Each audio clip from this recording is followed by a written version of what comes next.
안녕하십니까. 여론의 모든 것 여론고수. 여러분들의 궁금점을 시원하게 풀어드립니다.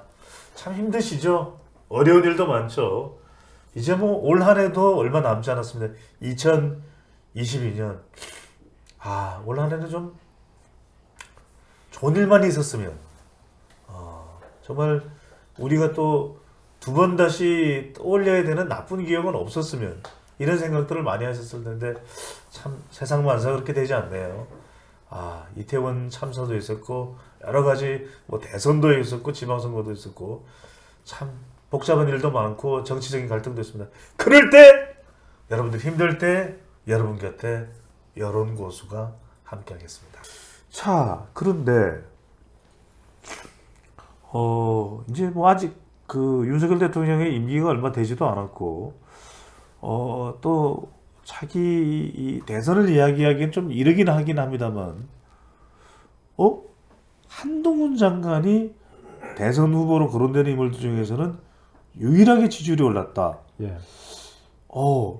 이건 뭐 어떤 의미가 있을까요? 그 지난주 이제 갤럽 조사에서 예.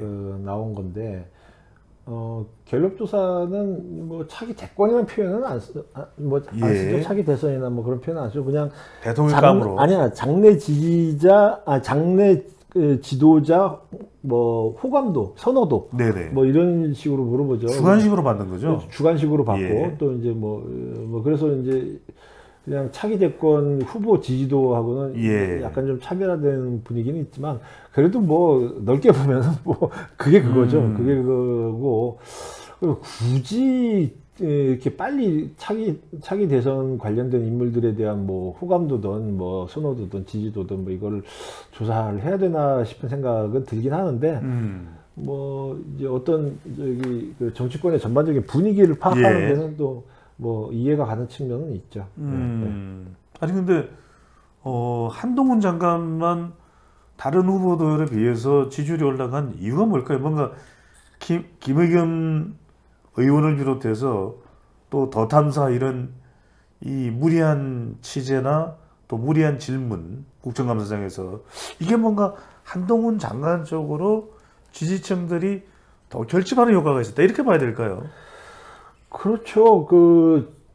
갤럽 조사에서 이 주관식으로 물어보니까 차기 예. 지도자 선호도에서 무응답이 44%니까 거의 절반이 그러니까 아직까지 뭐 큰 의미 있는 조사는 아니라고 보여지긴 하지만, 어찌됐든 이제 그 이재명 대표가 23%, 그리고 한동훈 법무장관이 10%, 예. 그 2등이죠 전체에서. 예. 그리고 홍준표 시장이 4%, 안철수 의원 3%, 오세훈 시장 2%, 뭐 이런 예. 순서를 쭉 갖다면 이낙연 전 대표 3%. 근데 여기서 이렇게 보면 사실 어떤 지금 범보수 진영 내에서는 지지율이 가장 높네요. 그렇죠. 예. 가장 높고, 그리고 국민의힘 지지층에서는 한동훈 장관이 25%. 야. 그래서 가장 높고. 근데 한동훈 장관이 이 현 정부 초반인 갤럽에서 처음 조사해서 6월달, 지금 세 번 예. 조사했는데 6월달, 9월달, 11월 세 번 조사했는데 6월달에 4%밖에 안 됐는데 4%, 9%, 10% 계속 올랐다. 예. 근데 지금 계속 오른 사람은 한 장관밖에 없어요. 아. 이재명 대표도 석 달 전에 비해서 4%포인트가 떨어진 거거든요. 예. 다른 사람들 다 떨어졌는데, 다 떨어지거나 아니면 정체인데 한동훈 장관만 올랐죠. 야. 그 이유는 뭐 뻔하죠. 뭐 야당에서 자꾸 때리니까. 예. 때리니까 이 보수층들이 볼 때는 안 그래도 뭐 한 장관 이제 여러 가지 외형적인 거나 스펙이나 다 예. 마음에 든다, 또 말투나 이게 다 마음에 든다라고 보여주는데, 야당에서 때리니까 야당에서 때리는 인물이면은 우리가 믿을만하다. 예. 이제 그렇게 또 이제 인식이 퍼지고 있다라는 생각은 들어요. 일종의 김의겸 도우미 효과, 이렇게 볼 수 있어요. 그러니까 윤석열 검찰총장을 대통령으로 만든 건 추미애였다. 그러면 한동훈 장관을 대통령감으로 끌어올리고 있는 사람은 김의겸 의원이다, 이렇게 봐야 될까요?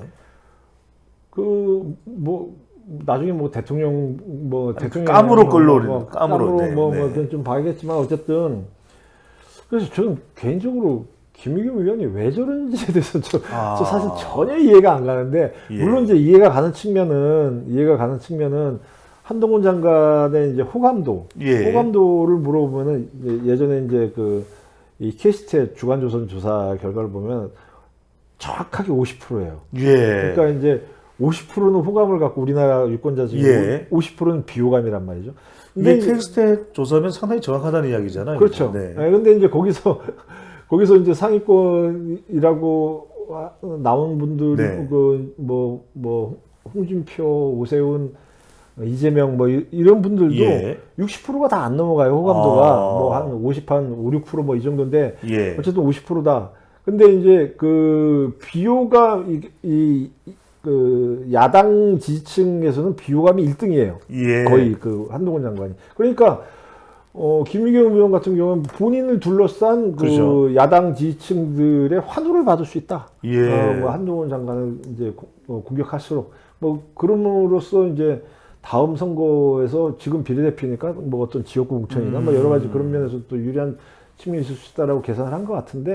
뭐 책이 한 건 나올 수도 있겠네요. 윤석열은 추미애가 만들었고 한동훈은 김의겸이다. 직접 쓰시죠. 네네.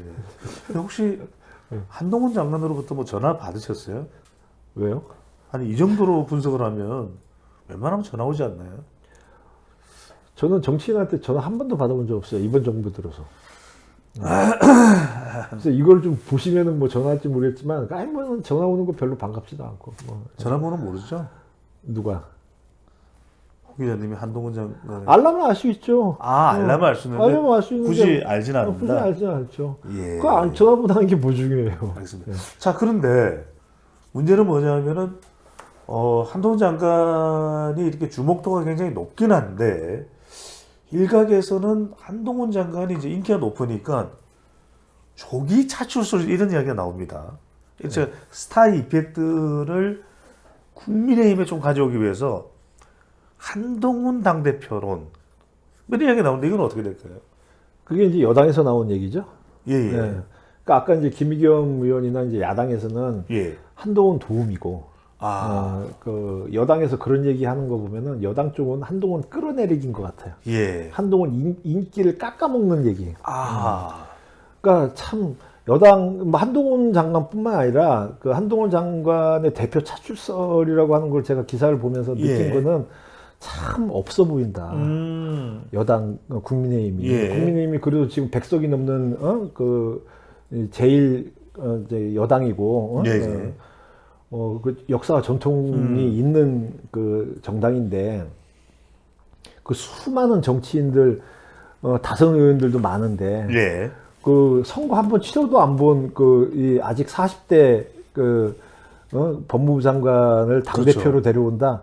참 없어 보이잖아요. 없어 보인다. 없어 보이니까 참, 얼마나 궁색해 보여요. 여당이. 그리고 만약에 거기에 이제 한동훈 장관이 뭐라고 반응하겠어요? 좋다고 반응하겠어요? 나쁘다고 반응했어요? 한마디도 반응을 할 수 없는 얘기들이잖아요. 근데 만약에 반응하는 순간 한 장관도 싫다고 그래도 무너지고 좋다고 그래도 무너져요. 그러지 않겠습니까?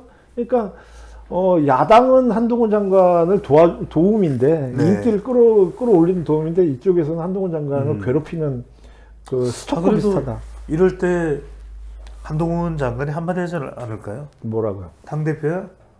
당대표 뭘 거시겠습니까? 저는 장관직 다 걸 수 있습니다.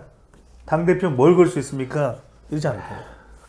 그렇게 말할 리가 있겠습니까? 자, 끝으로 궁금한 게 한동훈 장관이 이 정도의 닭고수라면 오세훈 시장 또 홍준표 시장 원종 장관은 똥줄 타지 않을까요?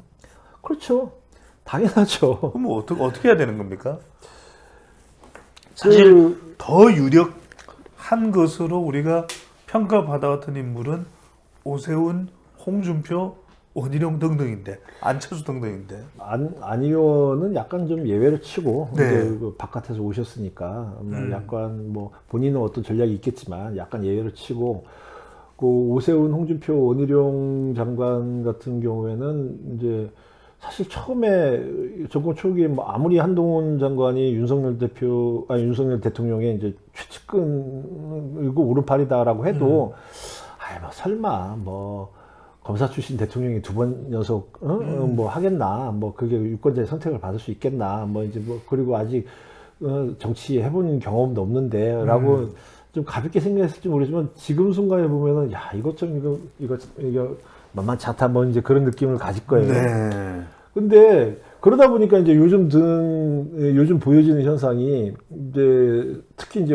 홍 시장 같은 경우에는 뭐 페이스북이나 뭐 이게 SNS 통해서 굉장히 강성 발언을 하잖아요. 이재명 대표를 향해서 이재명 대표를 향해서 뭐 예를 들어서 뭐 이태원 참사 명단을 공개하자라고 이 대표가 얘기하니까 이 대표가 그런 말 할 건 아니다. 뭐 본인이 데리고 있던 분 안 좋은 일이 있었을 때 뭐 문상도 안 갔던 사람이 뭐 그런 얘기 왜 하냐. 뭐 굉장히 막 날카롭게 지적을 하잖아요. 그리고 네. 원희룡 장관은 이제 그 민노총 파업과 관련해서 상당히 강경 그 대응에 이제 최전선에 나와 있고. 홍 기자님 무슨 말씀인지 알겠고요. 네. 자, 2027년 국민의힘 대선 후보 1번 한동훈, 2번 오세훈, 3번 홍준표, 4번 원희룡, 5번 안철수 누굽니까? 지금 4년 반이 남았잖아요. 지금 반년 앞도 못 보고 있는데 무슨 4년 반 앞을 얘기가. 여러분 여론고수 홍영님 기자와 함께했습니다. 감사합니다.